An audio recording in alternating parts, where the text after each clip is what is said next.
Let's pray. Heavenly Father, we thank you for this day and this time together. We ask you that you be with our leaders as they make decisions tonight that will better the city of Cocoa. And we thank you for everyone that's here to participate in the city's business. In Jesus' name we pray. Amen. Amen. I pledge allegiance to the flag of the United States of America and to the republic for which it stands, one nation under God, indivisible, with liberty and justice for all.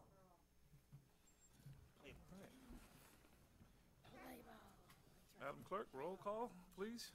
Mayor Williams, Present. Deputy Mayor Warner, Here. Councilman Bovair, Here. Councilman Goins, Here. Councilmember Koss, Here. City Attorney Garganese, City Manager Takanich, Assistant City Manager Fuhrer. Here. Thank you. Okay, thank you, ma'am. Okay, we're going to move on to our approval of our agenda and minutes. What's the wishes of the council? Motion to approve the agenda? Second.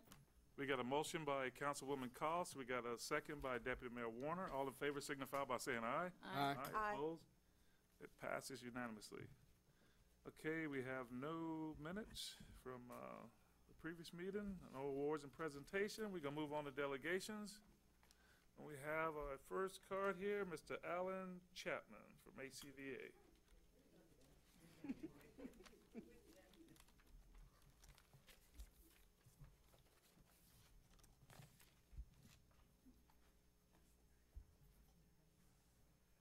Good evening, Mr. Mayor. Alan Chapman, Executive Director, Historic Cocoa Village Association, 600 Florida Avenue, Suite 104, right here in the great city of Cocoa. First of all, I would like to congratulate our 3 new council members. I haven't had a chance to say more than hello to each of you, but it's good to see you there. Thank you. I hope you have as much fun as we have doing business with you. Thank you. I want to tell you about some events that we have upcoming with the Historic Cocoa Village Association. Sip and Stroll, Saturday, February the 9th, 4 to 8 p.m. comes up next. Tickets for that event are on Eventbrite, and it usually sells out, so when you're ready, get on the phone and go to Eventbrite and get some tickets. Followed by the Spring Fine Art and Craft Fair, March 2-3. 10 to 5 on Saturday, 10 to 4 on Sunday. We're expecting somewhere between 150 and 170 artists and crafters. We're giving away over $6,600 in cash awards to competing artists and crafters, and we'll have the art judged on Saturday. Thank you very much. We will probably enjoy the attendance of somewhere around 10 to 15,000 people, depending on the weather. So we're looking for a good time. Next up is the March 30th Central Florida Car Show, and it's important for me to mention this tonight for 2 reasons. First of all, we're expecting 130 to 150 cars to be on display on Brevard Avenue between 11 and 2 p.m. But we have a category of winner there, Mayor Williams, that's Mayor's Choice. So we're hoping that we can count on you to come out to the event and pick your favorite so that we can provide that lucky beneficiary a classic car with an award. Can we count on you? Yes, sir. I'm retired, and I got a lot of time on my hands. Thank so you. I'm more than happy to do that. Thank you very much. And later that afternoon, on that day at 3:30 p.m., we're going to be helping the Crosswinds Youth Services host the 21st Annual Great Brevard Duck Race, which is being held here in Cocoa for the first time. It's come down here from Titusville. We expect over 12,000 ducks to go into Cocoa Harbor, delivered by dump truck or some other mechanism. And we expect a winner to, I think they get a car for 2 years, and there's trips and all kinds of wonderful prizes. But this is going to be the first time right here in Cocoa Harbor, and we're real excited about making that happen. So, Thank you, sir. anything we can do for you, just call on us. It Thank goes you. both ways, sir. Thank you. Thank you very much. Appreciate it. Okay, the next up is someone that I have a lot of love for. She's a great person, Miss Teresa Clifton. Known her for a lot of years. Hi there. How you doing? Hey, Teresa Clifton. I'm the Brevard Humane Society, 1020 Cox Road in Cocoa. and I'm really happy to be here to announce our Mardi Gras Paws in the Park. It's our 13th annual. I can't believe it's been that many years. But I'd like to invite the public out and to thank Mayor Williams and Councilman Goins for offering to be a judge. I know Brenda's out of town. Anyway, so it's from 10 to 3, and it will be immediately the day after the Cocoa Village Mardi Gras. We open it up to the animals, so we invite the public to come out and to bring their pets. We promote responsible pet ownership, and part of that is education. And when people come out to an event, animals, dogs in particular, they get more socially well-behaved when they are taken out amongst people and they see other animals. Dog parks are a good place for them to learn their social graces, but events like this also help the humans learn how to also be responsible. We very much appreciate that the City of Cocoa allows dogs in Riverfront Park, and we ask that the public be responsible and pick up their poop, because it's important. We all know everybody needs to pick up their poop. It's also good for the groundwater. But we like to educate on spaying and neutering as well, which is the other side of what I have to offer for anyone in our community or in Brevard County that has a cat or that is feeding cats that hang out outside.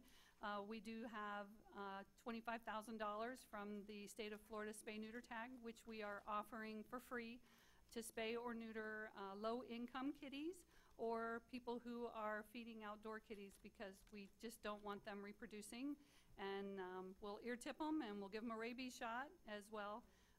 Because it's very important. As most of you know, there is a rabies quarantine in an area off of Range Road in Cocoa right now. We have cordoned off an area, and it's posted out. If people don't know about it, I want to make sure that the community is aware of that.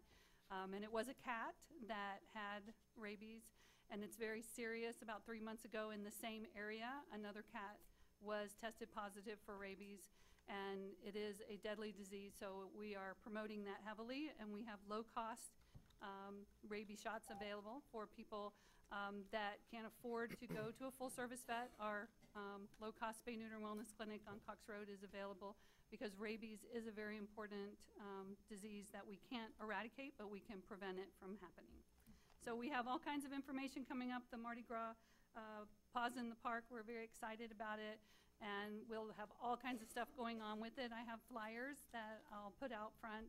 If any of the public would like to attend, they're all welcome. And as long as their pets are on leash and they are well behaved, they are all welcome to come out as well.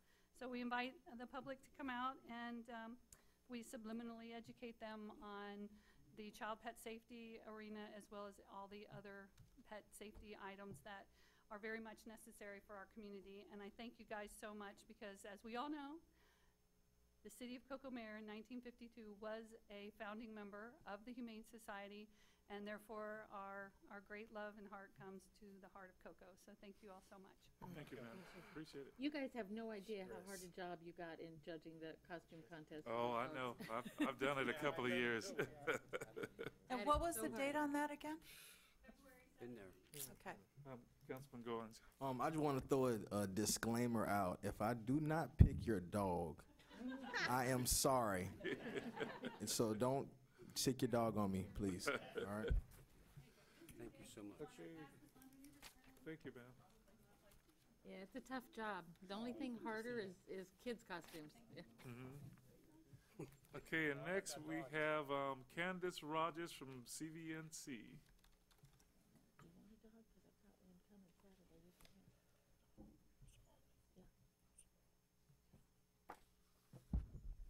Candace Rogers, 93 Delanoy Avenue. Good evening. Good evening. Just to catch up on a little unfinished business, last council meeting, we heard from a resident who lives in District 1 who expressed frustration and fear of living in a neighborhood overtaken by prostitution, drugs, and the inability of her children to play in the park. I do feel that taking back your neighborhood starts with you, but I also support that our community and our police give our residents some backup. When laws are not enforced, people either give up or move away, neither which solves the problem. Last council meeting, I asked if there was an ordinance against sleeping or camping in public parks, which that was one of the issues of this lady. No one on council could give me an answer, and the chief was not sure. So let me read the ordinance. Section 14.6b. It shall be unlawful for any person of any age to loiter, walk, stand, sit, or lie in any of the above described parks in the city after park hours, unless authorized per permit issued by Brevard County District 4 Recreation and Parks Department. Park hours for all above described parks shall be from 7 a.m. until sunset. Again, I'm asking for a sign stating no camping or sleeping be posted in our public parks, including Murtharp Square. Our police presence must be more visible and more responsive. When you fail to enforce the laws, you encourage chaos and disregard by others to obey the rules. Thank you, ma'am. Will this be considered? Yes, ma'am. Do you, Okay. can I? Is there any objection? I want to. We would, I recall the comment that came up at the last meeting, and I took a look at that, and I did send an email to the manager and the chief. Hopefully, it'll be passed along to the council. Indeed, there is a city code provision, just as was stated. Last week, 2 weeks ago, it was in the context of the homeless, so I did address that in my email regarding the potential enforcement of that ordinance against the homeless, and the case law that is coming down from the U.S. Federal District Courts and U.S. Court of Appeals regarding the homeless's Eighth Amendment right against cruel and unusual punishment relative to the enforcement of those types of ordinances under certain circumstances. So there's a little caveat to the enforcement of that ordinance, in my opinion, right now, as the federal courts address the issue pertaining to homeless.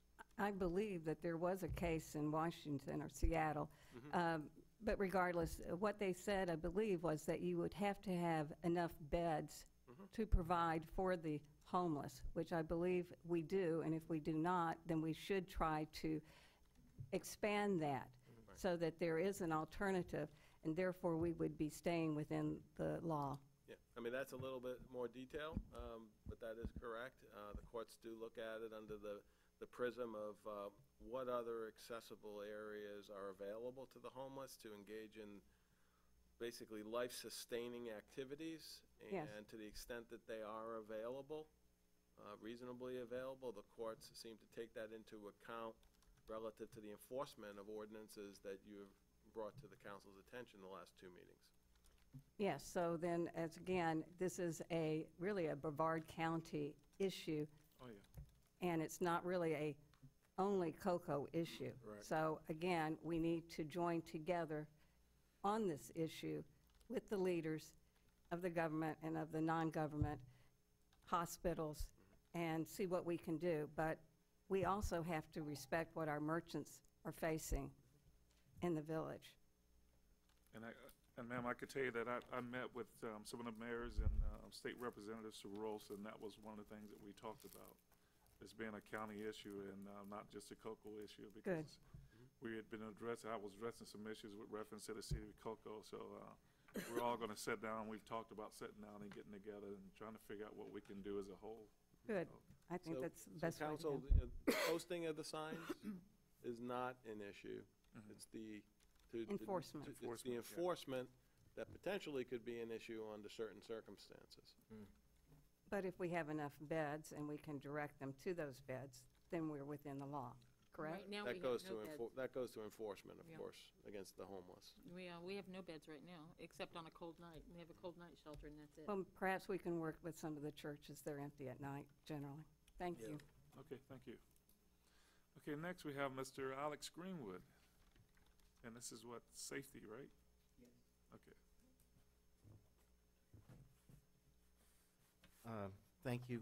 In order to continue some of the positive things that we've been able to better serve our citizens, for example, like the counter that's been reduced to where we can visually see you. Also, the safety issue with the location of the water department where people make their payments, things like that.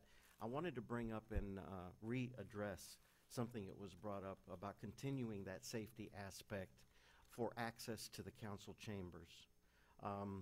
There's been too many more, since the last time that this was discussed, of people at movie theaters, churches, schools, where there has been guns, people being injured, things like that. I really feel that the quality of our building here, we need to be equal to what is basically needed. The safety that we have, we've provided for our employees at the city water department payment locations. I think we need to do that also for the chamber here. I really feel that we should readdress it. I'd like to see if it's something that council is still interested in. I'm really feeling like this is an important situation. I'd rather do it instead of when it's too late. If there's someone that might come in and might not be very happy about things, you just don't know these days. Things are different nowadays. And I feel that this is something that we really need to continue the discussion, since we lightly touched on it the last time when you all, I think, were at the budget meeting. So I don't know if it requires a motion, or if I need to talk with John about it, or is this something that you all might not be interested in doing or pursuing, because I'd like to see if there's any kind of direction or support for it. Okay, Mr. Takanich. Okay, we had reached out, and we were going to use our existing our security company. They provide both physical and technological services. In the state contract, it doesn't provide specifically for the services in terms of doing an assessment and recommendations. So therefore, we're seeking purchasing has out on I think it's on Demand Star for quotes for other companies to provide and come in, and then once we get those, we'll rank them by obviously the price and the best service available, and then we will engage in that assessment and bring that assessment back to City Council. Okay. And then I think, and I'll talk to the city attorney about the process related to that. Okay. Thank you, sir. Thank you very much. I appreciate Thank it. you, Mr. Greenwood. And then next we got Ms. Erin Flynn, 321 Think Inc. Introduction.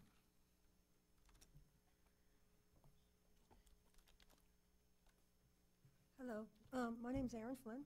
I live in Rockledge, and I've just opened a little classroom here in the village at 315 Brevard Avenue. I'm a longtime Brevard County teacher, former journalist, and I'm thinking about other ways that I might be able to reach kids and turn them into more curious people. So what I plan to do at 321 Think is offer classes, clubs, leadership clubs, women's, girls' leadership clubs, clubs on environment, military history, space history, just things to bring like-minded kids together. So as a teacher for years, I taught civics, I taught U.S. history. So one of the first classes I'll be offering is what I call a boot camp, and it's to help our 7th graders pass what we call the civics EOC, or end of course exam. And in Cocoa, less than half of those kids at Cocoa High School passed the EOC. And so I'm offering free access to kids at Cocoa High, Emma Jewell, McNair, and I will run this class over and over again so I can, show that statistic in a year, the ability for, us to reach these kids. Oh, wow. Awesome. So, thank you. So anyway, we're going to have an open house on February 2nd, Saturday afternoon. I'm going to have an open house there. Like I said, it's a little 10-room classroom, so come on in and say hello. What time? It's from 1 to 5. And what was that location again? 315 Brevard Avenue. It's Suite 9. Okay. We'll have classes on Friday nights for adults 21 and over, and we're going to talk about pop culture, talk about things in the news, and they're really more like socials. And I chose Cocoa Village specifically because I live down the road here. But I chose this area specifically because it, for me, represents the kind of community that I want to be a part of, so. Have you already made contact with any of those schools, like Emma Jewel, Endeavor? Not yet. I just popped, I literally hit my button last night and popped open my website, 321think.org. Well, I'm going to put you to work. Yeah, I'm so gonna I need do a it. card. I have some flyers that All right, that'll lead work. you to our website. Thank you, ma'am. And so, how are you funded? Do you have foundation funding? Are you seeking funding? Salary as a part-time teacher in Brevard County. Yeah. Yeah. Wow, this is really, this is cool. They cover everything. Uh-huh. So, I saw this on Facebook. so I filed as a nonprofit, and my rent is pretty reasonable, and my business plan is pretty solid to make sure that I'm at least covering that. And so I'll be reaching out for donations and grants and things like that until we get going. Cool. So, Thank you. ma'am. Awesome. Appreciate it. good plan. Just want to say hello. Thank you. Thank Thank you. you. Thank you. Okay, that brings us to the end of the delegation. I don't know if there's any more, I don't think there's any more cards, so we're gonna move on to our consent agenda. Motion to approve the consent agenda. We got a motion by Councilman Bover, Second. second by Councilman Goins. All in favor signify by saying aye. Aye. Opposed? Passes unanimously. We're gonna move on to public hearing. We got one item on the public hearing. And that's passed on a second and final reading ordinance 13-2018, a zoning map amendment for approximately 27.62 acres of land from RU 1-7 single-family residential to RU 2-15 multiple family residential. Community Service Director. Mayor, that is correct. We only have one public hearing that's going to be conducted this evening, but I believe there are two other agenda items before that regarding postponement. It would be You want to appropriate for the city council just to make a motion to postpone. Oh, okay, as- okay. As stated on the agenda item to preserve Postpone advertisement. 1, 2, and 4. Okay, we got a motion to postpone public hearing item 1, 2, and 4. Second. We got a second by Deputy Mayor Warner. All in favor signify by saying aye. Aye. Okay, now we'll move on to I will item number 3, if I'll we read it can. in. Those three postponement items are will be at the next meeting on February 13th, 2009, for those interested. Thank you. Let me pull up the ordinance. Ordinance number 13-2018, an ordinance of the City Council of the City of Cocoa, Brevard County, Florida, changing the zoning map designation of the one parcel of real property totaling 27.62 acres, more or less, and generally located on the west side of Clear Lake Road, approximately .25 miles south of State Road 520, West King Street in Cocoa, Florida, more particularly depicted on Exhibit A, attached here too, from RU 17 Single Family Residential District to RU 215 Multiple Family Dwelling District, providing for the repeal of prior inconsistent ordinances and resolutions, severability and an effective date. This is second and final reading and a public hearing item. Mayor. Thank you, sir. Any comments from the council or staff? Sure. Let me just briefly update you. This is second reading. It is a 87-lot subdivision directly across from Lakeside Palms East. It's proposing to be Palms West, excuse me. And there is also attached development agreement because the zoning change, which would also open up some open space amenities, tot lot, pavilion, and those boardwalk along the retention pond. The developer's here as well if there's any questions. Okay, thank you, ma'am. All right, this time we're gonna close it to the council and open it up to the public for any public comments. If anyone would like to come in and talk on this item. Seeing now, we're gonna close it to the public and open it back up to the council. What's the wishes of the council? Motion to approve. We got a motion by Deputy Mayor Warner, Second. second by Councilman Don Bover. All in favor signify by saying aye. Aye. Aye. Opposed? Passes unanimously. I'll just have one question of the city manager. Yes, ma'am. We're getting an awful lot of new development. Do we know if, are we gonna have to redraw the district maps? Are these gonna be included in District 1, or are we gonna have to take a look at the district maps again after some of these new homes get built? This is a lot going into, They're residing all these currently reside in an existing district. And after the 2020 census, and we get the numbers from the Census Department, typically it's about 2 years after, we hold a charter review commission for their realignment of the district boundaries consistent with the code and also with the voting rights consent decree. so we're looking at 3 years down the road before there'll be any potential changes to the district maps. That is correct, ma'am. Okay. Thank you, That's ma'am. it. Thank you, sir. Okay, we're going to go ahead and move on to council business. Our first item on the council business is consider the appointments of David Greenwell and Melissa Martin as a regular members of the Sustainability Advisory Committee.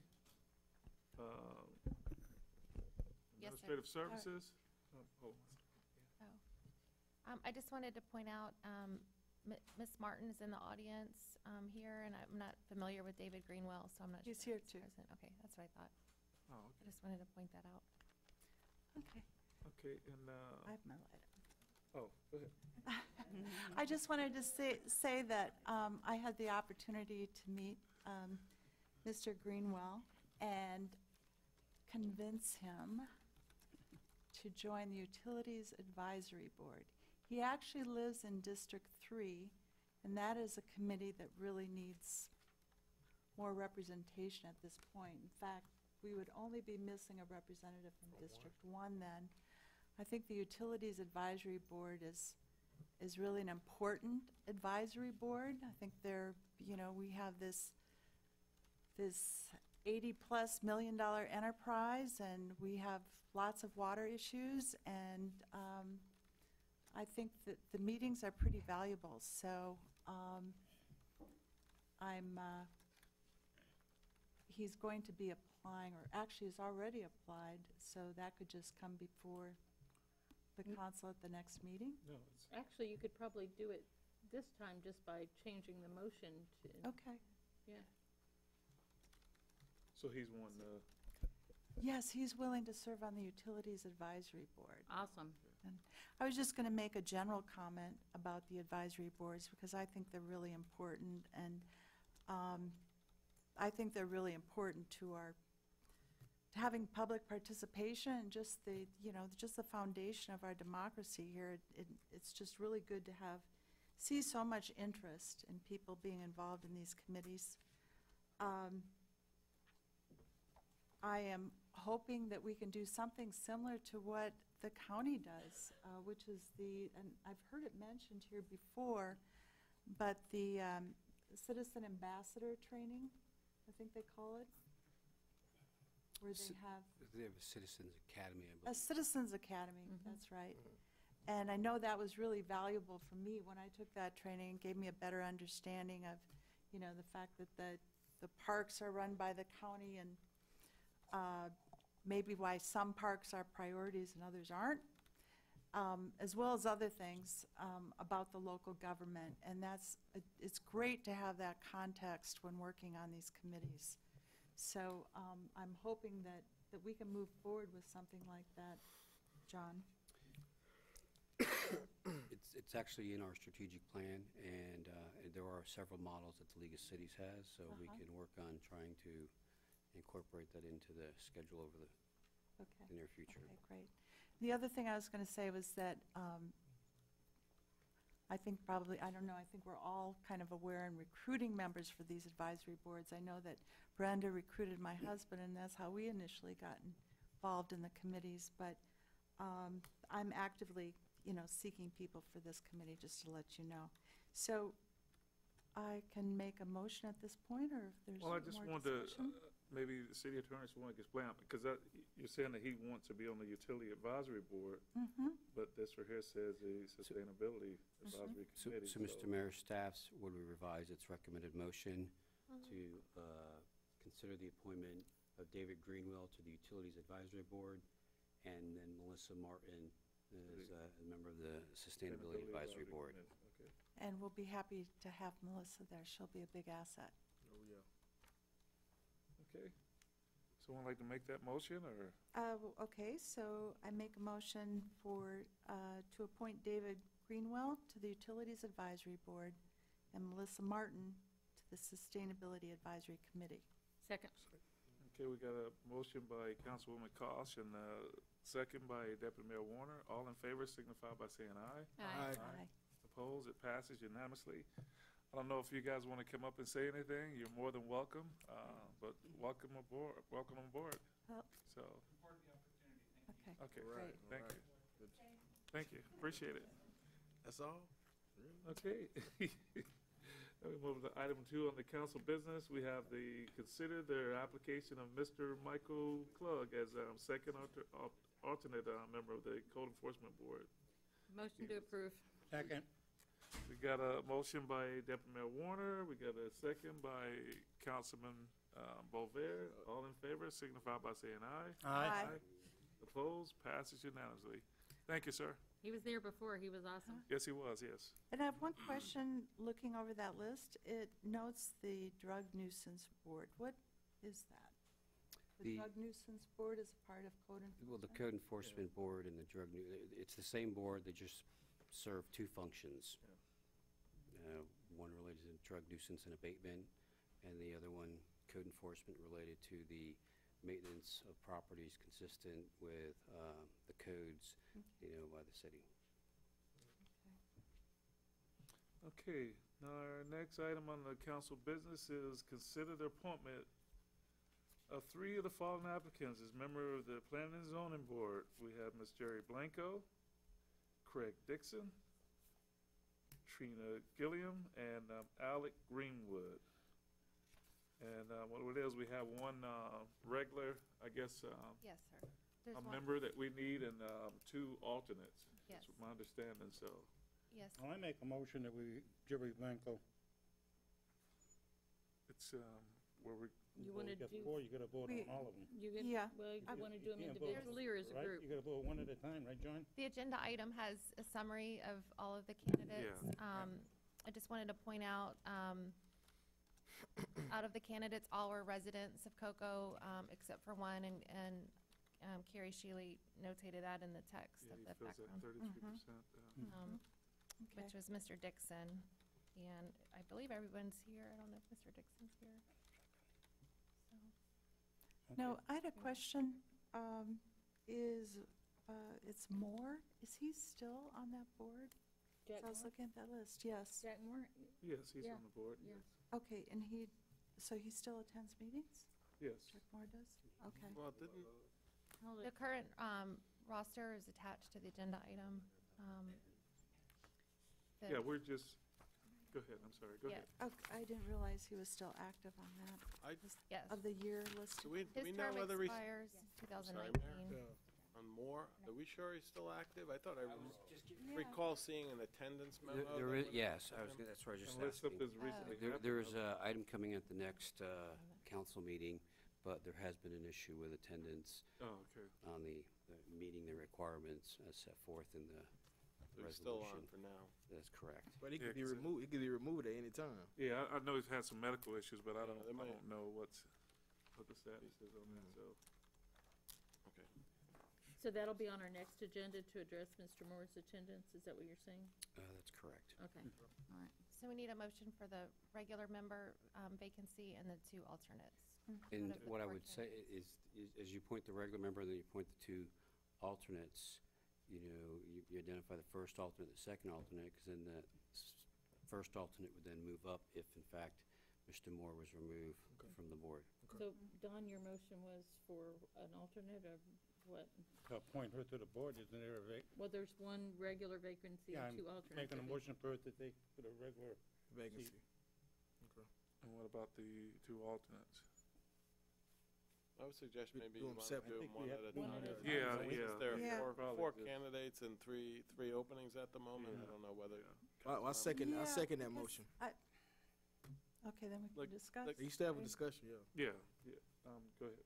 Okay, well, I was just going to say, I had encouraged Craig Dixon to apply just because of historical roots and, you know, as a contractor and the work he does in Cocoa and just trusting his leadership. However, Trina Gillum had applied. Trina has been the chair of the Sustainability Advisory Committee. She has a master's degree in planning.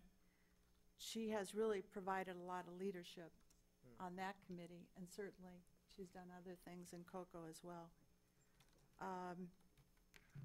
So that's where my vote is going to be cast. And I know that she is unable to meet with the Sustainability Committee anymore because of a conflict with her work on that evening, so I certainly don't want to lose her. I know at our last council meeting, you know, we discussed that, you know, some of these committees that we're not able to keep them full, but I think it's really important to have new blood on these committees too, to have, that increases interest. We get people, and I'm someone who believes in term limits, and I'm always excited when I see somebody new interested. So, anyway, that's my comment. And I'm going to make a comment. I think new blood is good, but at the same time, I think experience has a lot too, because on some of these boards, when these, like the Planning and Zoning Board and other boards like that, I think experience speaks a lot. So that's just my comment. I just, new blood is good, but new blood sometime, you know, if they don't have the experience, and of course it's going to take a while for them to come up to snuff. So, but I'm just. I made the motion. You got a motion by Councilman Bover, and that's for To fill a vacancy on the board, Jerry Blanco. okay. That's Permanent vacancy opening. okay, and then we have a Alex second. seconded. Point of order, aren't we supposed to nominate? I did nominate. Okay, Well, actually, that's a You make motion, motions. it's not a We make nomination. motions and then we- When I Yeah. went through the rules Okay, after our very first council meeting, Let the Mr. City Attorney, go ahead. Could you Right, please explain yeah, that, sir? okay, technically, when you're dealing with the appointment of board members, it's a nomination process. Each council member has the ability to nominate somebody, and then after the nomination portion is closed, then the council votes on those that are actually nominated for a certain seat. So in this particular case, we have one regular member of the Planning and Zoning Board, and we're having a little discussion, so let's put the technicalities aside. I'm hearing that there may be more than one nomination for this particular regular seat. Mr. Bover has now not technically nominated Jerry Blanco, and I nominate Cosmo. Trina. okay. So any other council member would have the ability to put a nomination on the floor for this specific position, the regular P&Z meeting. If no other council members don't have any more nominations, then the council can make a motion to make the appointment based on the nominations that are on the floor. So we vote on each nomination, or, normally, I Normally, feel like everybody who's applied is nominated, and so Yeah. they kind of go apply. from there, yeah. They apply. That doesn't mean that the council has to, Sometimes it's just so routine because you have a certain number of seats, you have the exact number of people applying for those seats, and the council has just appointed en banc. But sometimes there are differences on who you may want to nominate for a specific seat, at which point each council member gets to throw a name on the floor. So we've got two names on the floor, so we vote on one and then the other. You vote, once the nominations are closed, you can make a motion to officially appoint one of those. If there's 3 votes to make the appointment, then there's no need to consider voting on the other person. The decision is made, right? Okay. Okay, well, I'll make a, You made the nomination already, Yeah. basically, yeah. So, Okay. Mayor, unless there's any You other made a nomination. nomination. Councilwoman Cost made a nomination. Councilman Gordon, do you have a nomination? No. For? And I'll tell you, I looked at it, and Ms. Gillum, I know that she's a planner.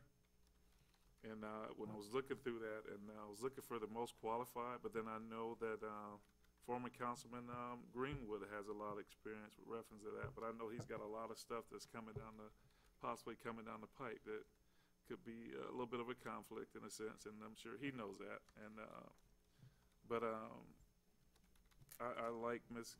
Gillum because the fact that she's a planner, and she has that experience, and you know. I don't know you know, just looking at the information that I got from the information that they submitted, that's what I was basing it on, what I was looking at. So that's who I would go with, based on the experience and the fact that she is a planner right now. I think currently. For the city of Rockledge, yeah. Yes, ma'am. So. So how do we vote? There's a Ms. Koss, process. I said, Ms. Koss, who did you nominate? I nominated Trina Gillum. And the mayor? Ms. Gillum, Okay, it's not necessary for you to nominate since she's already been nominated. Yeah. So you can close the nominations, and then you all have to decide whether Trina Gillum or Jerry Blanco So we each vote. gets appointed. Correct. Yep, for the regular seat. And then you can address the alternate seats after you. And just to make say this something decision. about the process, I mean, the reason this process is important is nominating versus a motion is because you should never have to vote against somebody. That way you're always, you know, your vote is in the positive rather than the negative. Okay, so what do we do now? We got Jerry Well, we're You need to closing make 'em nomination. We close have two, nominations. yeah, we have two individuals. We have Ms. Blanco and we have Ms. Gillum. And then, now I guess we'll go down and just see who wants, who, You can do that. Okay, I want Jerry Blanco. And then make a motion. Okay, So we do this individually, or what? yes, The individual. mayor has to read the tea leaves right now, I Yeah. guess, unless somebody puts a motion on the floor. in a second. Well, Councilman Goins, you got two individuals, Ms. Blanco and. Well, I'm working on right now to make a motion to remove Mr. Jack Moore. That's what I'm requesting his attendance records right now. Yeah. Then this would kill the whole conversation. Yeah. Okay, in speaking with the Assistant City Clerk, Mr. Moore has missed 3 consecutive meetings, which is in violation of the resolution. I'm making a motion to remove Jack Moore from the Planning and Zoning Board. Let's second that motion. Okay, now, Mr. City Attorney. Can we do that? you Yeah, hear from the I city think there's attorney. I think there's a process where after you counsel, You but missed three. Well, let me just double it might check be here. immediate forfeiture or It might there be may immediate, process. yeah, we can do that. It's just, can we vote on that motion before we vote on what's Okay. already on the floor? We should do this. Well, now it kind of resolves itself. Yes. And So both you do more than Jerry Blanco and Jerry Blanco and Trina will be. Well, let the, Trina's gonna get well, on. let's let the city attorney, do what he's doing Let me and, catch up to you. All right. and then we'll just go from there instead of trying to figure it out. You get your Bible? I have it. Well, look at it. How big it See, is. the one thing is, if you wanted to remove a member without the attendance issue, I think council, and the attorney's looking it up, but I think it's, if you wanted to remove a member, we'll just say for cause, for whatever Don't blame me reason, for other this than one, Anthony. attendance, the council would vote, and then that member would be notified and have an opportunity to come before council and state why they should be on the board. But as the attorney's looking up whether or not there's an immediate forfeiture of his seat as a result of his absences. Well, I don't think we're gonna see Mr. Moore back. He has been ill, Yes. and it's an age-related Yeah. issue. And I know I have a lot of respect for him. He's been there Long-term, and I just wanna make sure we Can do we move things him the to right way. alternate, or like a third alternate or something, just to keep him on the board? No, we have that option in here. There's, Yeah, I know. yeah. But I just wanna make sure we're doing this right because he has served our community for a lot of years and I just wanna make sure we do it right. You ready? You like, you still call him Captain Jack? Yeah, I'm ready, I think. Yeah, the Planning and Zoning Board also serves as the land planning agency, so it's more than just a local board. It's a statutory board established pursuant to the Community Planning Act, so, because they serve 2 functions. But as a LPA member or a Planning and Zoning Board member, they are subject to the local rules and eligibility requirements for board members. And under 2-58 subparagraph G, any board or committee member incurring 3 consecutive absences from any regularly scheduled meeting of the board, or 5 absences in the course of 12 months, shall be deemed automatically removed from the respective board in which the absences have occurred. So, to the extent that the clerk's roster indicates that any board member misses 3 consecutive regular meetings, the local code deems them automatically off the board based on attendance. Okay. So And- whether or not that has occurred, I know it's an issue, whether that's, what the roster indicates, he may already be automatically removed So from that the has board, happened, which right? creates a vacancy that needs to be Just filled. City clerk is advising yes. Yes, Okay, so So- so technically, there is a vacancy, because Yeah, Mr. two Moore has regular been automatically removed. Okay. Okay. And that's, and just for the record, there's no disrespect to Mr. Moore. It's just we have two good people on, that is eligible and qualify for this board, and I think this needs to happen, so. Yeah, I don't even think a motion would be required to remove him, because the code says he's automatically removed Okay. under these circumstances. Okay. So are you wanting to pull your motion, or?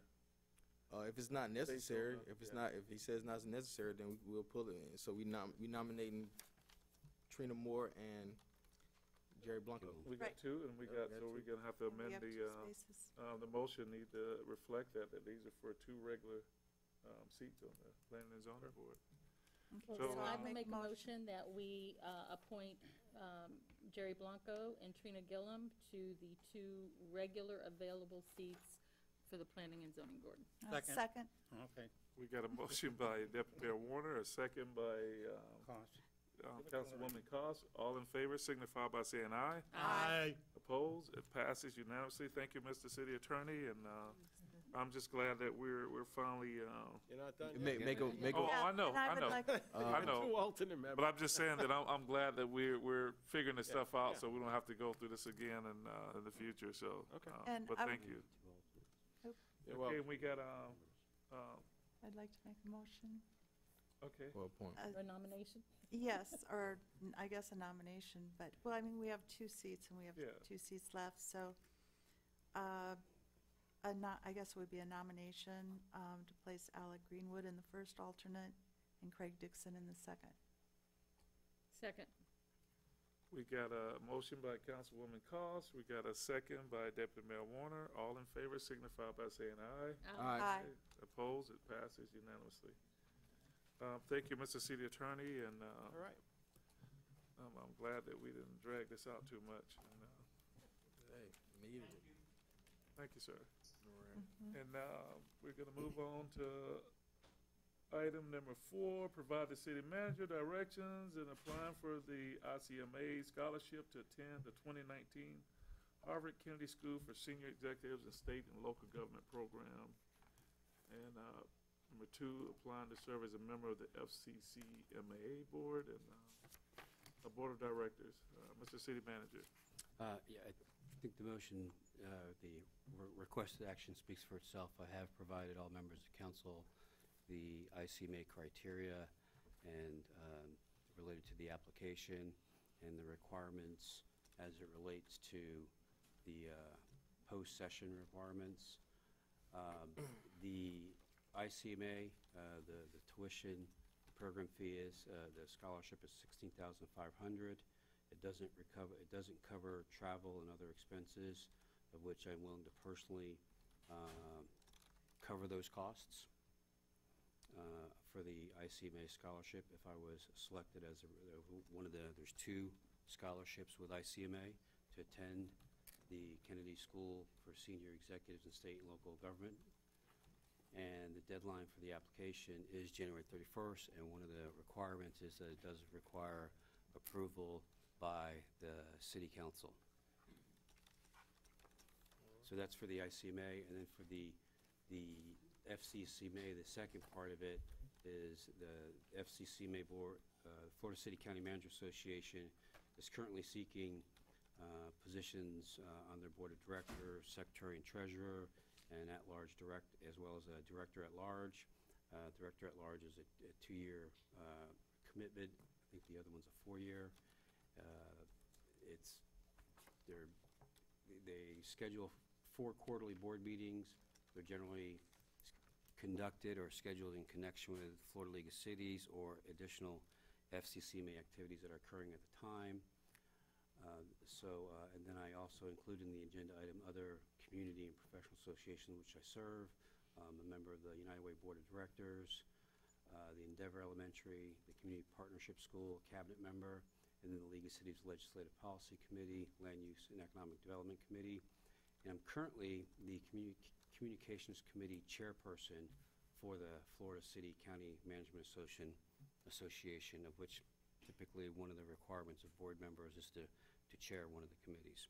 So I'm seeking the support and approval of my application for the ICMA scholarship to attend the 2019 Harvard Kennedy School for Senior Executive and State and Local Government Program, and support my service as a member of the Florida City County Manager Association Board of Directors, if elected.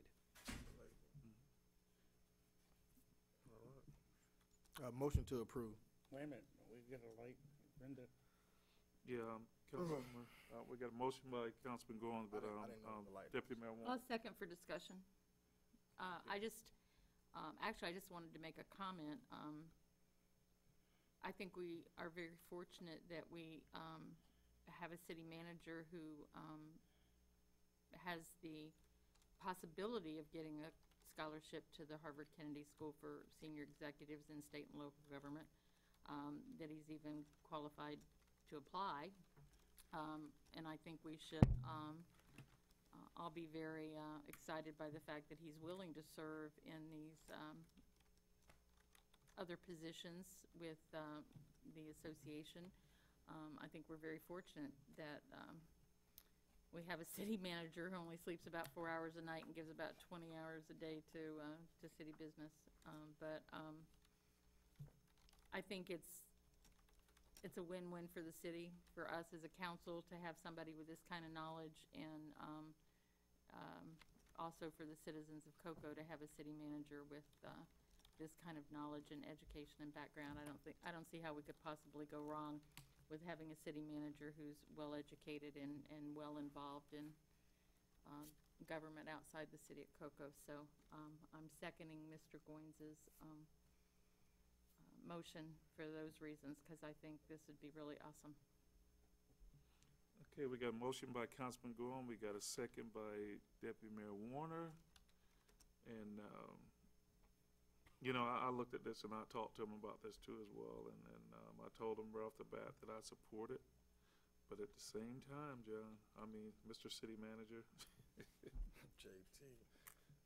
we've had some discussions, and you know some of the things that we're trying to accomplish here in the city, and that I'd like to see happen, and I think it's going to make a huge difference in our community. I see a lot of it's happening, and I think the chief and his efforts and his officers, I mean, I'm really impressed with some of the things that have been happening. So, but I thank you, sir. I got some comments Monday with reference to some things that's happening in the city that people are seeing, and some improvements, and so. With that being said, I'm going to start right there, and then Councilwoman Kosh, and then we'll go ahead and take the vote. Yeah, I was going to say, well, it's a really great opportunity, a great school. I know people that have gone through that program, be an asset to us. Is there any way we could get the Citizen Academy organized before you leave? Before I leave. Okay, I'm looking at the person. Because I know you said to me yesterday, you'll never take 2 weeks off because it's so hard to catch up. And that's a big chunk of it time. was just, it is the second time in my, I guess, starting my 6th year as city manager, and coming back and having the AEDU, then the Brevard legislative delegation, just kind of really, it was a lot. And but generally speaking, yes, I don't take 2 weeks off. I try to take smaller times off to provide time for my family. But we will, let me talk to Samantha, and we will come back with a proposal on the timing. Okay. Because we don't disagree. It was identified in the strategic plan. I don't have it in front of me, whether it was a short, medium, long-term goal, but we've talked about that. I know, the mayor has raised, the idea of a youth city council, a youth council. I mean, and those are all opportunities. And, one of the things, and I certainly have no problem, but sharing part of because they do ask what the most strategic or significant strategic challenges in your work, and beyond focusing on our areas that are underserved and disadvantaged, and achieving equitable development, and social equity to improve those conditions. The other one that I identified was, beyond the lack of trust, but obtaining that broad community participation. Because we can have meetings. We're very fortunate now. We have some people here, but I think we've all been in meetings here.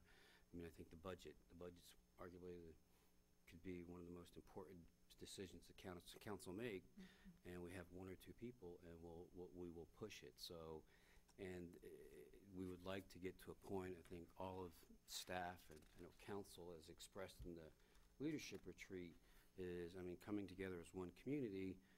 Part of that includes giving everybody a voice at the table, but we got to get them to the table. Give them that opportunity, respect their opinions, while they maybe they're different from one another. And so, that's one of the things that I'm hoping to achieve, is to providing a pathway for meaningful community engagement. Because that's something I think we talked about, one community at the leadership retreat with council and staff. And that was the theme and focus of our annual economic development, event, that, serving as one community, that there's two sides to US 1, there's two sides to 520, and so that's one of the strategic challenges identified. And when I looked at, this, because you did have to write these essays, and I gotta be honest, I felt like at the point I was back in, it really did look like organizationally, but I'm looked at the community as a whole. Okay. Oh, man, I'm trying to get us out of here. Okay, well, come on. Okay, with that being said, we got a motion and we got a second. All in favor signify by saying aye. Aye. Opposed? It passes unanimously. Thank you, members. Okay, we're gonna move on to city business. We gotta approve a budget resolution amending FY 2019 budget to transfer funds from fund balance reserve to facilities operations account under project ES 17H1 for the purchase and installation of 2 City of Cocoa welcome signs. Public Works Director. Yes, Mayor and Council, these 2 signs were destroyed during the hurricane. One is located on 520 near where we just did the riverfront connector. So we need to get those replaced. We didn't want to replace the one with the construction of the connector. These signs are not inexpensive. We received a single quote after we put it on Demand Star, and it reflects, the budget transfer reflects the cost to replace the 2 signs. Okay. So if there's any questions. And we're gonna move that sign that's by Flying J to where it belongs, in front of Flying J, the one that's further down the road, off the road. We discussed that, and we got permission from Flying J to put it up there. We can look at that. We need to get an easement from Flying J. They said they haven't received anything. I told you, and I mentioned this a while ago, and they said they're ready. The management came down and looked at it, and they said, yeah, there's no problem. So send them the paperwork, and they'll do it. Or give it to me, and I'll deliver it, hand deliver it. They'll sign it, We can do that. okay? Sure. Carl, he's got authority by his manager to sign it. He's the general manager of the thing, so. All right, well, the easement, would have to be signed by someone with authority, but yes, we can get the Whatever it easement, the needs to. legal description. Okay. Thank you. Motion to approve. Second? We got a motion by Deputy Mayor Warner. We got a second by Councilman Bover. All in favor signify by saying aye. Aye. Opposed? It passes unanimously. Item number 2, approval to accept $20,000 grant award for the Department of Economic Opportunity to be used by the Community Service and Fire Department. Community Service Director. Thank you, Mayor. Staff submitted a proposal to the Florida Department of Economic Opportunity for community planning and technical assistance to help Florida communities to find creative solutions to fostering vibrant and healthy communities while protecting the functions of important state resources and facilities. And the city will be contracting with East Central Florida Regional Planning Council to assist us with the 3 deliverables. Thank you, ma'am. He's asking for motion for approval. We got a motion by Councilman Bover, and we got a comment by And I'll Councilwoman second, Cos. but I have discussion. We got a second by Councilwoman Koss with discussions. Yeah, so this is the one we talked about yesterday, because this is the grant that originally I talked to Karen about using for help to write the sustainability and resiliency plan. And she came back and said you were going to focus on the resiliency. That's good. We're combining it with the other. But the last sentence, very last sentence on the legislation details says that this is a grant that, combined with the community-based resiliency grant that was awarded at the 11/28 council meeting, will develop a future sustainability and resiliency plan for the city and local businesses. And I'm just concerned, you know, as liaison to the Sustainability Advisory Committee that has been putting in a lot of time, a couple of people that have really put in a lot of hours, Trina being one of them. So is there a plan for this group to work with that group and the work that we've already done?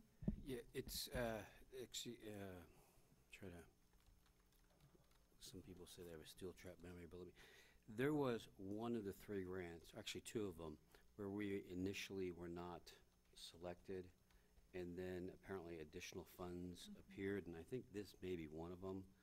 And so we applied for them a while ago, I mean, more than a year ago, kind of, and the idea was to bring the information together, and Karen was going to work with the Sustainability Advisory Committee for the purposes of augmenting what their mission is, and the purpose of developing a sustainable or a resiliency action plan.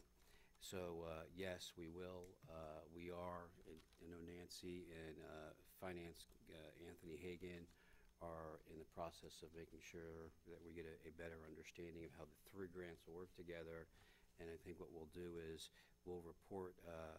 Nancy, you think we could put together a report to present before the Sustainability Advisory Committee at its next meeting, so there's a better understanding, because we certainly don't want a duplication of effort, and but we also are recognizing that, you know, there's funds out there to help us achieve some of this, and I have a feeling, you know, that there will be overlap in terms of, I think, you know, based on early meetings that we had, you know, when yourself and other members of the community came forward and requested the formation of a Sustainability Advisory Committee, and those goals, they seem very parallel and consistent with what East Central Florida Regional Planning Council is doing, and as well as, you know, the DEO.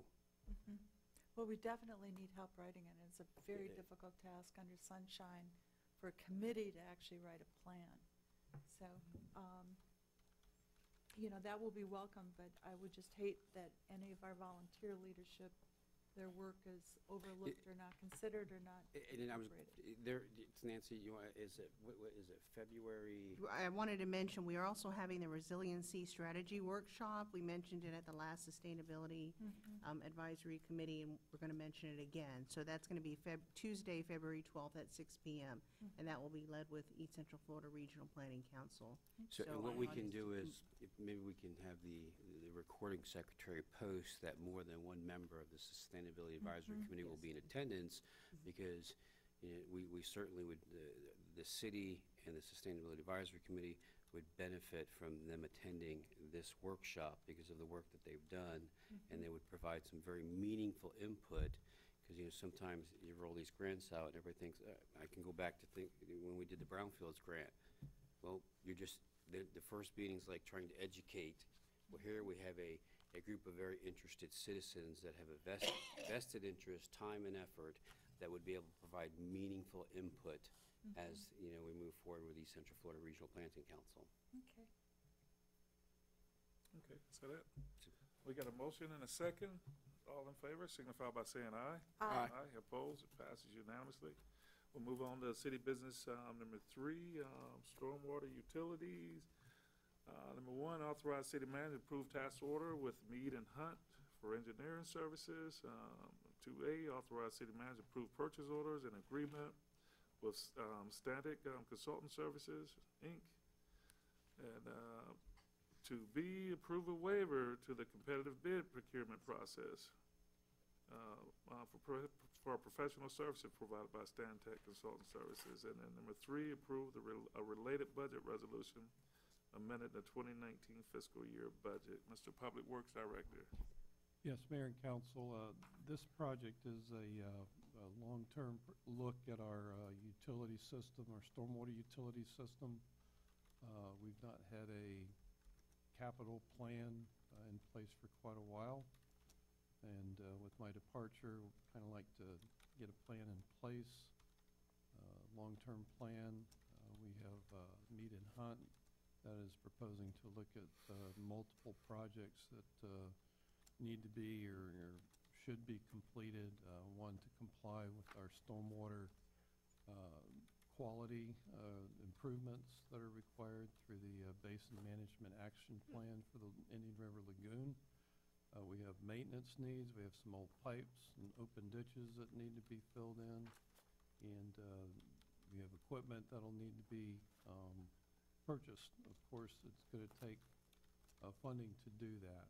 So we've tasked Stantec to do a 10-year financial plan similar to what they've done with utilities and general fund. And so the city has a long-term vision of where we're going in the future with the stormwater utility. One big change to this, which will come at the next council meeting, is a resolution to basically change the way we collect our money. Right now, the stormwater utility collects it on the water bill principally from our residential and commercial customers. Right now, they pay $7 per house. Commercial properties pay multiple of that based on their impervious surface. And that's our funding source. When someone moves out and doesn't pay their water bill, stormwater utility doesn't get their funding. Still rains, but we still get their water. So we're looking at doing an annual billing on the tax bill, and that'll change the amount of money that we actually receive.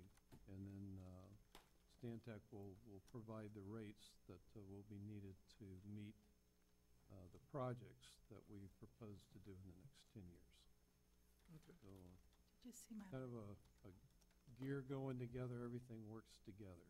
So if you have any questions, I'd be happy to answer it. I do. Okay, thank you, sir. I have a question. Councilwoman Cost. I promise I won't talk too I much. saw it. So will we be looking at baffle boxes and places that Yes, might be they'll be appropriate for looking those? at And then there different. are monies that are available, whether it be through the NEP, the National Estuary Program, or through the Indian River Lagoon half-cent sales tax that are, how can are consultants going to be looking at opportunities where we can leverage funds? Yes, they'll be looking at opportunities where we can get other people to help. Okay, because I really fund want to some see of these. Coco's name on those applications. Right. Thank you, ma'am. Is that it? That's it. Okay. Okay, we have, we move on to item number 4 with the multi-year We have to, contracts. Yeah, I'm motion sorry. to approve. That took so long. I thought we Second. made it. We Okay, had a- motion to approve. We got a motion by, who made the motion? I made the motion, he said. By Councilwoman Cost. We got a second by Councilman Goin. All in favor signify by saying aye. Aye. Aye. Opposed? It passes unanimously. Okay, I won't talk. Thank you. Oh, that's all right. And we can move on to item number 4, multi-year contract. And approve the amendment to the purchase agreement with Myra Planning Design, RFQ. Public Works Director. Yes, these are a series of continuing services contracts for multiple types of engineering and architectural technical services that we utilize. We have put them under contract in 2016. They've provided good service to us, and we are requesting to extend all of their continuing service agreements for the next renewal term. Okay. Thank you, sir. And those renewal terms were established in the initial contracts. Okay, thank you. Sorry. What's wishes of the council? Motion to approve. We got a motion by Deputy Mayor Warner. Second by Councilman Don Bovere. All in favor signify by saying aye. Aye. Opposed? It passes unanimously. We got our information agenda in item number 1, Finance Director. If you wanna- Those are just for your I mean, information. okay. So if I didn't you know have any wanted to talk questions. about them or not, so, okay, Yeah. okay. We'll move on to reports then. Advisory boards and committees. Any reports? All right, move right along. City administration, fire chief. No report. Chief? No report. Okay. No report, sir. Oh, thank you, ma'am. Mr. McGrath? I have about a 30-minute report. Oh. Very brief report on Michigan Avenue. Just want to let you know that staff is looking at the conditions out there. According to our existing speed hump policy that City Council adopted in 2011, the traffic on that road would not qualify for speed hump. Right now, we're looking at an all-way stop. In the middle of the straightaway would probably be the most logical, and that's at Clemson.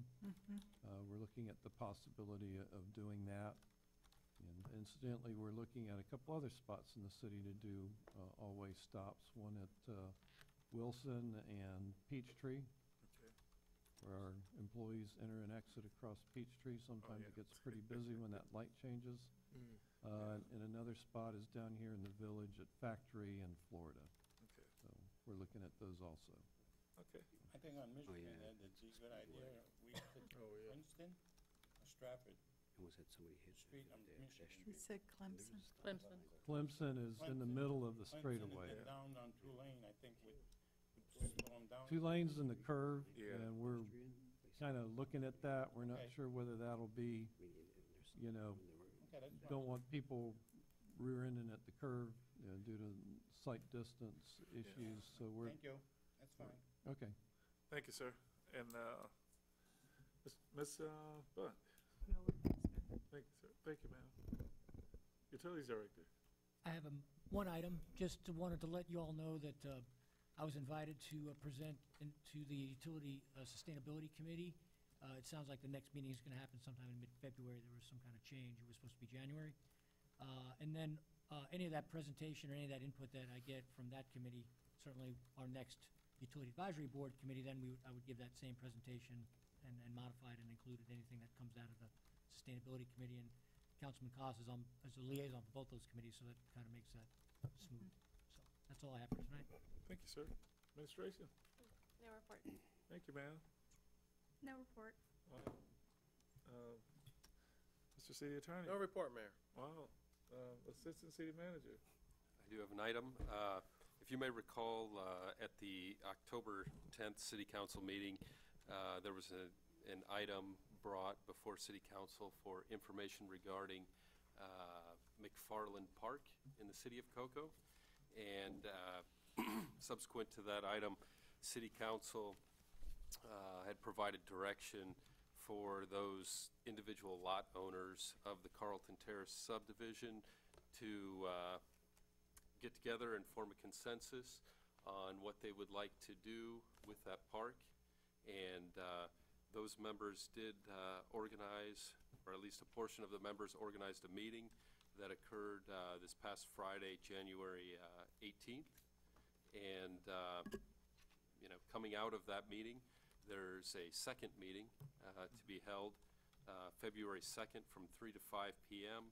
And that's going to be at Christ Central Church. And part of that meeting, there was a request for city staff to be present and present any information requested regarding the history of the park and in our time of operation and management, and simply asking City Council for direction on that if you wish for city staff to attend and provide information regarding that park. Yes, sir.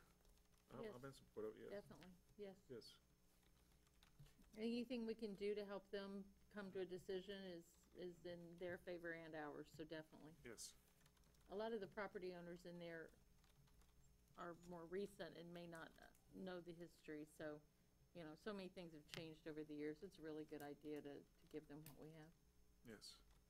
The meeting is planned for, to be moderated by an independent, and so the city wouldn't be actually moderating the meeting.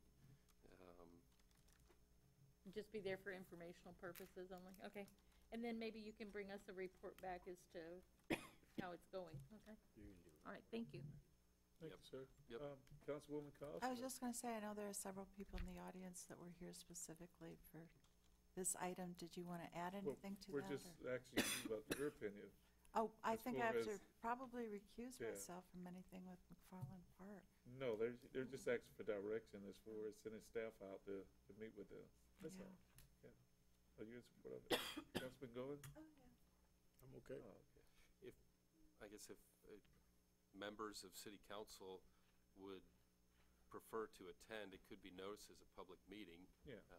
The city does own a couple of lots within the Carlton Terrace subdivision, and so we do have an interest.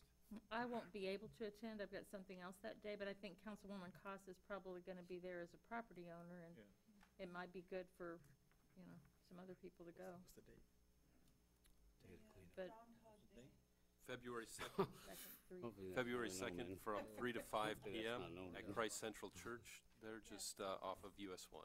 it'd probably Okay, be a good now- idea to notice it, Matt, just in Yeah, case. well- Now, just remember, February the 2nd, from 1 to 5, Mhm. Get that lady. here at Brevard Avenue, so.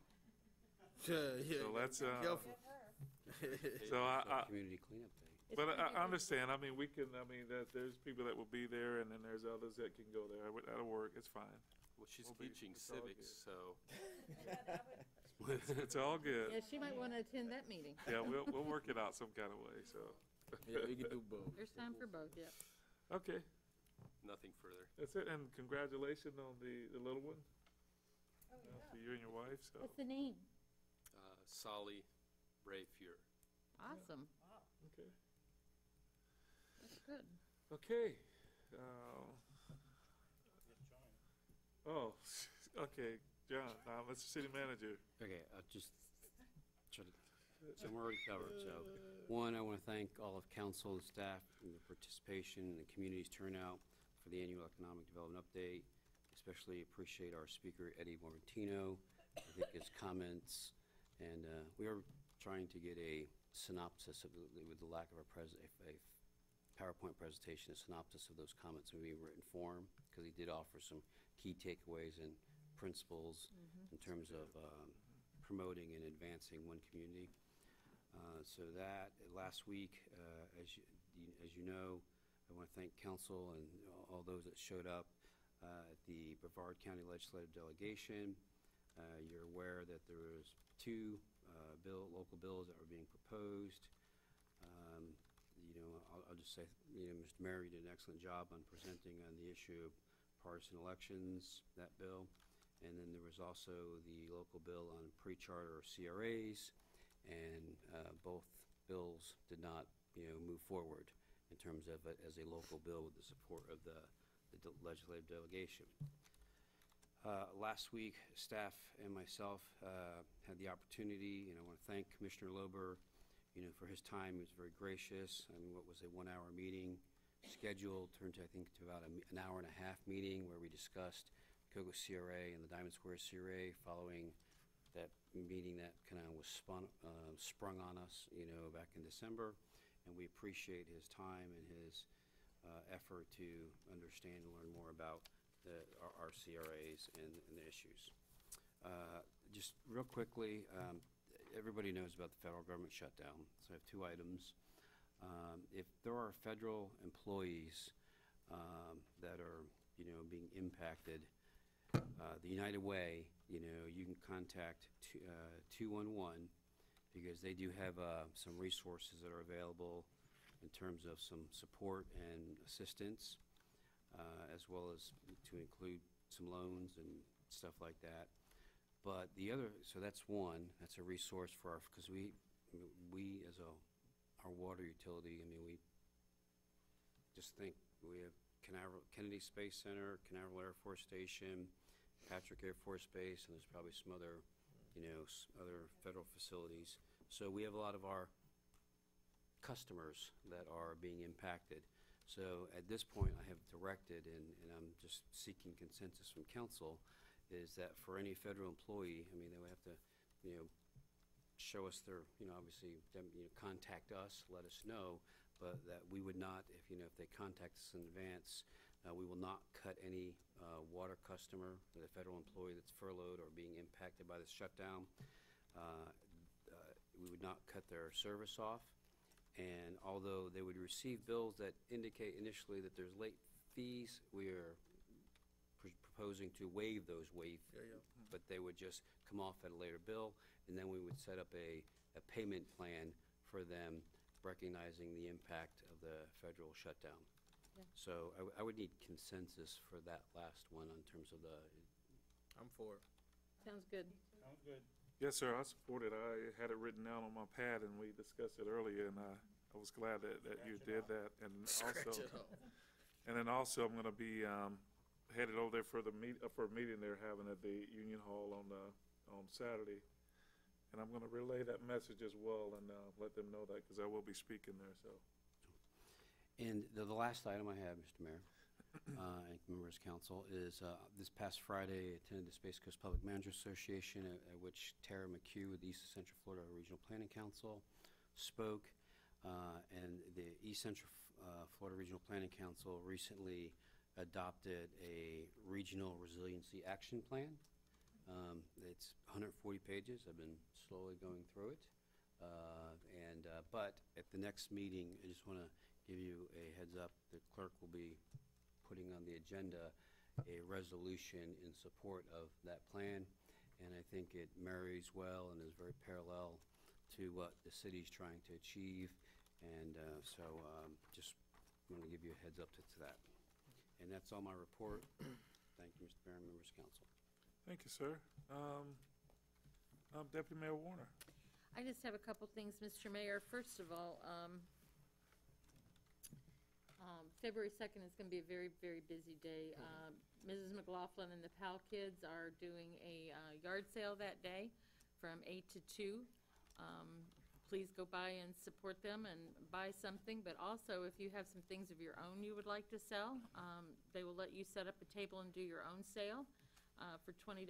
You can call the Coco Powell office or the Mrs. McLaughlin over at the Moore Center. That's where it's going to be at the Moore Center. And I hope those kids raise some money for their activities this summer. Also on February 2nd and February 3rd, the Brevard Kennel Club is hosting a what they call a Fast Cat out on 524. There'll be signs out there. It's from 8 to 1. It's something that any dog can do, especially dogs who like to chase things. They can title in it. It's if you haven't ever seen it, it's basically a 100-yard dash for dogs. They love it, especially the chasing part.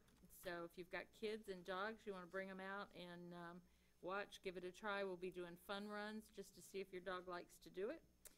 And when people are out planning their family activities, a lot of people include the dog, and this is something that's kind of for the dog that the family can attend.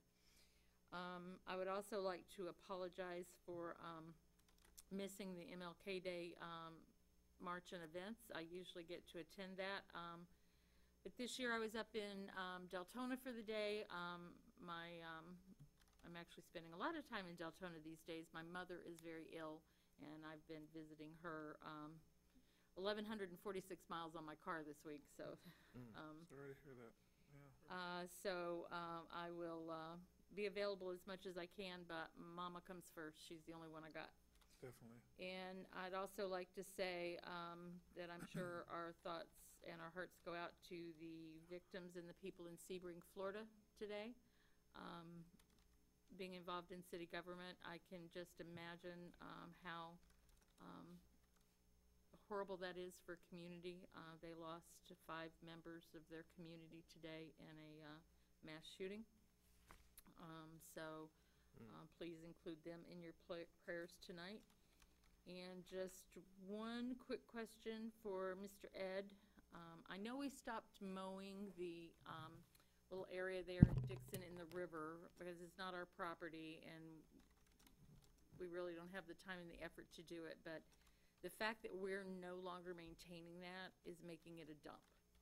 There's tires in there, there's trash in there, so we either need to contact the property owner and get them on board with keeping that clean, but the higher that the weeds and stuff get, the more garbage is getting dumped there. And it is a place where a lot of people come down to the river to get a look at the river in the city who don't necessarily live on the river. Most people are really good about picking up their trash. There's actually some bags of trash sitting at the roadside, I guess, hoping the trash man will pick it up. But it's something we're really gonna have to look at. It's starting to look pretty bad right there, and that's just, it's such a focal point for people in that area. I hate to see it look that. We've got a lot of bike riders and runners who actually set up a water station there and stop, and it's pretty bad looking right now. Right, we can work with code enforcement to see if we can do something a little. Yeah, it's, like I said, the weeds and stuff, that's one thing, but right now, because it is, you can tell people are just literally throwing trash out of their car onto that property now, so. We'll take a look at it. Thank you. That's it for me. Thank you, ma'am. Councilman Goins. Just a few things. First, I'd like to send my condolences to Rockledge City Councilman Sean Ferguson and his family. He lost his wife last week, Takesha Ferguson. So I contacted John, and we're going to send something from the city to his family. So I'll start off with that. You know, we always, even though we're in 2 different cities, we all family. We all are affected by certain things. So prayers go out to him and his family. Last week, we had the pleasure, me and the mayor, we did the Emma Jewell Science Fair, and that was quite interesting. I haven't done hypotheses or procedures in a long time, and those kids, 4th through 8th grade, they taught me a lot in a short time period, and we had a great time. We learned a lot, and we had fun, and I appreciate Emma Jewell for inviting us to come out and spend time with them. Brevard delegation meeting, Randy Fine brought up a bill that would affect us. So I'd like to say publicly that you know, I appreciate Tom Wright, Coach P, Tyler Sorois, Thad Altman, Debbie Mayfield, and all the reps in our area for having an open mind about the bill. And also like to thank our residents in the city of Cocoa for sending so many emails. One thing people are starting to realize is that when you mess with Cocoa, you mess with all of Cocoa. And we're going to fight to the very end when you try to do anything to harm our community. So I think they know that from the last 2 months. So I appreciate all the residents for doing that. Mr. City Manager, it was a few things dealing with the city, the teamwork program that's coming up real soon. Is there any way that we can increase the number of students that we normally have? I think last year we had about 15. Yeah, we've actually struggled in the past to get enough students. We budgeted, and then we also got a grant from CareerSource Brevard, which enhanced. I think we budgeted for 11, and then we got 4 more. Yes. But we have had in the past, since we reinstituted the Summer Works program, we've had difficulty getting students to apply. So for this year, how much did we budget? We meet next week to start planning. So Do you know how many students we budgeted for this year? we either did 11 or 12. I can't remember. And are we going to be able to work with CareerSource potentially on the grant? What is that? Yes, we meet next week, so I can't. Okay, answer all right, so for the that. meeting's next week. So What Or is the the- 6th. we What meet. is generally the cost per kid? Do you know right offhand, or? I want to say it's about $1,400 a kid. Okay.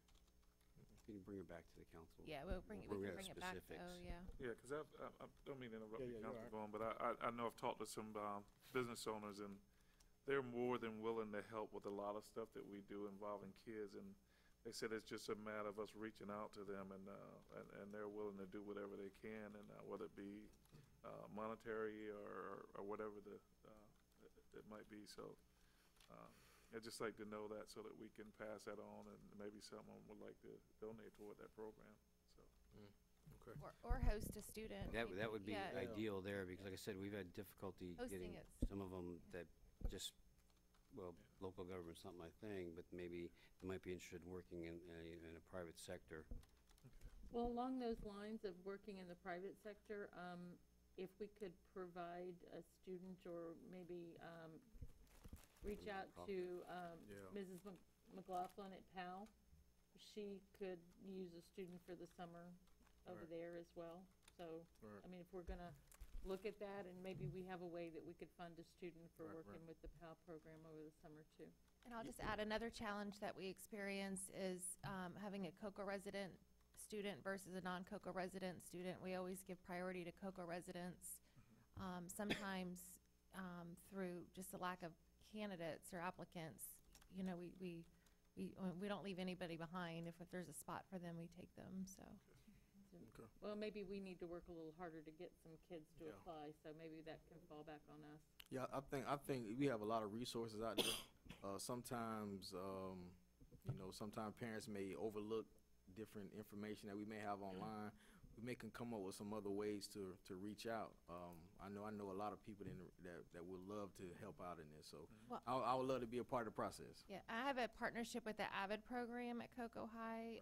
I mentor a student under Take Stock in Children who's part of that program, and we've introduced some career fields to that class on a regular basis. Like, we just started with the police and the fire department a couple weeks ago. The next step is to do other career fields to get them thinking young what they want to do when they get older. So, but that teacher and the high school AVID teacher, the age is a big issue for safety. So there's a lot of other requirements that go into it.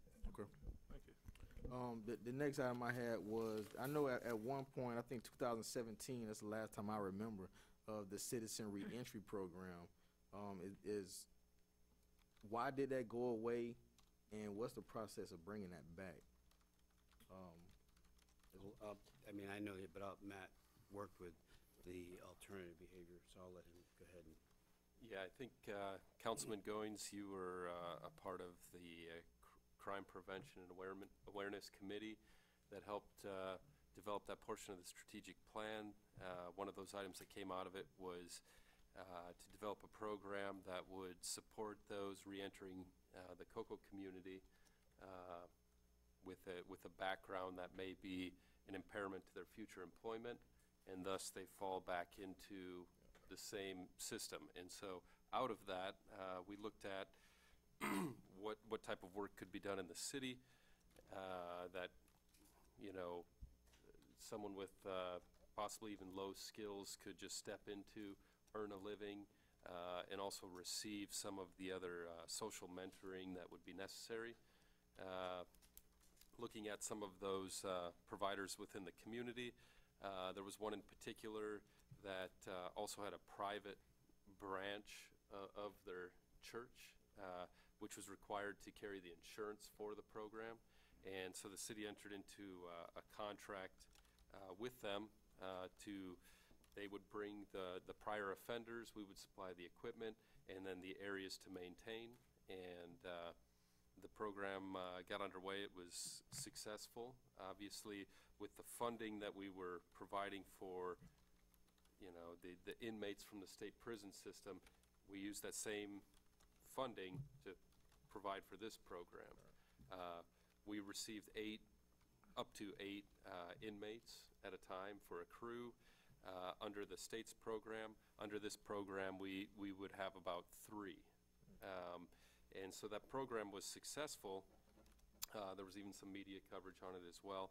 We expanded the program because learning that there could be some efficiency gain with a few more members when it comes to grounds maintenance. And so we expanded it, and believe it or not, the the service provider ran into trouble getting qualified applicants. After a period of time, they actually, I believe there were 6 or 7 that transitioned out of the program into private sector work. So, I mean, it was incredibly successful, just they had a hard time continuously supplying the labor necessary to meet our needs within the city. Grass continues to grow, and you know, as they're trying to work with potential candidates and get them on board, we ran into some problems, and we actually had to end that contract and go out for contracted services in the immediate time frame to meet the needs within the city. We currently have 1 inmate work squad. We've requested additional because it is a good value to the city. They've been reluctant to look at that. Apparently the state prison system, when it comes to classification of inmates, the type we need has been difficult for them. And so the program's still out there. We have a working model. If someone were available to step up and provide a sufficient amount of labor to meet the city's needs, it could be done again. It could be done again. Okay. All right. And February 2nd is another item now on that same day. It's gonna be a busy day that day. Fern and Prospect, one of our probably real high crime areas. The same area that the young lady was talking about last council meeting. We're gonna the object of it is to go in to show the community that the community has value. So we want to go into the roughest area, and also hopefully get the people within that community, which I believe that we will, to assist us with the cleaning up. So we will be cleaning up. I don't know, we might not do any planting that day, but the main focus is a lot of trash. There's a lot of things going on. A lot of homeless with you know, leaving trash all over the place. We're gonna try our best to clean up every street in that area. I think we should have around 30, 40 volunteers that day, hopefully. I partner with Keeping Brevard Butyl with the advice from Councilman Cost, and they're willing to donate all the trash bags and all the trash pickup, whatever they call it, the claws. Yeah. So our goal right now is to go into these areas and try our best to clean it up. We know we have issues in certain areas. We know that. But us knowing that and not doing nothing about it is a waste of conversation. We need to get in and do the best job we can to help our police officers with some of these areas. Chief Cantaloupe, I know that I talked with John about some of the strategies possibly that would be organized soon. I would love to meet soon because a lot of residents are calling me, asking me when, where, and how we're going to get these things done. It's a lot of great citizens in these areas. A lot of times the bad apples overshadow that, and sometimes you don't see these residents because they too scared to come out of the house. They run to their car and just try to leave so that they don't. That's not the way you should want to live in a community. So February 2nd, we're going to start at 9 a.m. on Fern and Prospect at the community park. This park has been taken over by drugs, prostitution. So we're going to do our best to get in their way and make them uncomfortable. And I believe we're going to do that. So I encourage anybody who wants to come out and help. And I just want to show them that the community has value once again. So that's all I have, sir. Thank you, sir. Councilman Bovet. I have no report. Okay, Councilwoman Koch. Okay. Well, earlier this month, I met with several contractors to talk about permitting issues, because I had just heard from, I had been told there were some problems, and we had a good conversation, came up with 10 points that we're going to be working on now that we have a new inspector. And as soon as he's gotten a chance to be oriented and is really in there and ready, we're going to look at possibly enhancing some of our permitting processes. I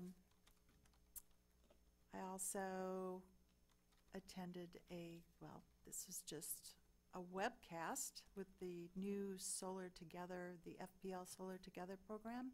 I just heard from Matt tonight that the city is considering participating in that. That is where they're developing these solar farms. They're asking municipalities to make some, well, to make some promises, I guess, or to commit to using a certain amount of that energy, and then after so many years, that pays for itself and you start to be able to harvest those cost savings from the sun. I bring that up because I'm also inviting Dr. Fenton to speak at one of our coming meetings. I'd already mentioned it to you, Mayor. Dr. Fenton is the executive director at the Florida Solar Energy Center, and just to spend 10 minutes with us and really offer a vision of how quickly this disruptive technology is going to be changing our society, so we can consider ways going forward to incorporate, again, those cost savings from the sun. And I also sent a letter to all of the residents in District 4, and I've been pleased to, well, I've received many phone calls and letters at this point and emails, and I have a very long list of things I'm working on. So I'm hoping that people will be patient. Along with that, I also asked for resources, you know, for people with expertise, because, I mean, there's a lot to do in this job, believe it or not.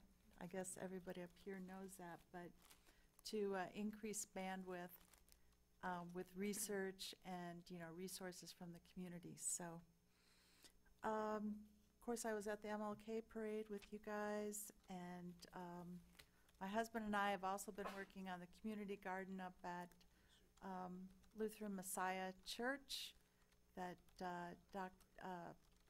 Pastor Unrath is organizing. We're looking for volunteer help there as well. And I sent out a notice to Master Gardeners, and they responded. We have 4 Master Gardeners that will act as resources for us too, so that we can get on top of the US 1 landscaping and think about some other things in the future. That's it. Thank you, ma'am.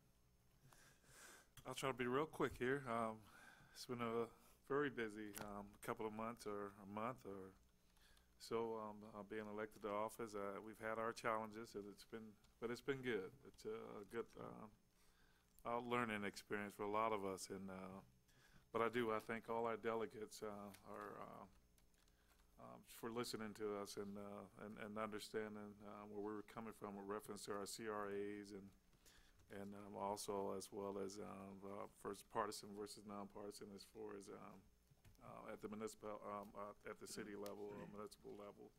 So I thank them for supporting us, and also I'm not going to repeat what Councilman Goins stated with reference to Emma Jewell. I had the pleasure of watching our new school board member, Cheryl McDougall. She was cooking breakfast for some of the scholars there at Emma Jewell. It was a nice event. We both spoke there, and the kids really loved having us there, and I really like what's happening at that school. But myself, I'm going to be visiting all the schools within the city and talking to all the principals, just trying to find out where we are and finding out how we can help them and how they can help us and improve our community. As well, I want to thank our police department. I know the chief I know some of the officers see me out there every day. I'm riding through the city every day, and there are certain areas that I ride through on several times a day. And I could tell you major improvements on Peachtree Street, Prospect, Firm, and even at Provo's. I'm so grateful for what you guys have done. Your officers have really made a difference. I don't know what you're doing. Just continue doing what you're doing, because I got a lot of comments on Monday. Folks told me they're seeing the difference, so I really do appreciate that. I visited their international church. I guess it's American International Church right there on Peachtree Street in Pineda. Just stopped in there yesterday. Just was cruising around looking, and pulled in there and listened to the service that they had there. They clothe as well as they feed a lot of individuals there, and I got to talk to a lot of volunteers there. It was really nice, and kind of introduced myself and and told them that I will be coming back to volunteer, and they're very happy to have me there, and I told them that I'll be passing on to the other council members as well to try to encourage them to stop in there too, to help out, because, you know, we got a serious issue here in the county with homelessness, and it's just so nice to see all the people that are trying to help.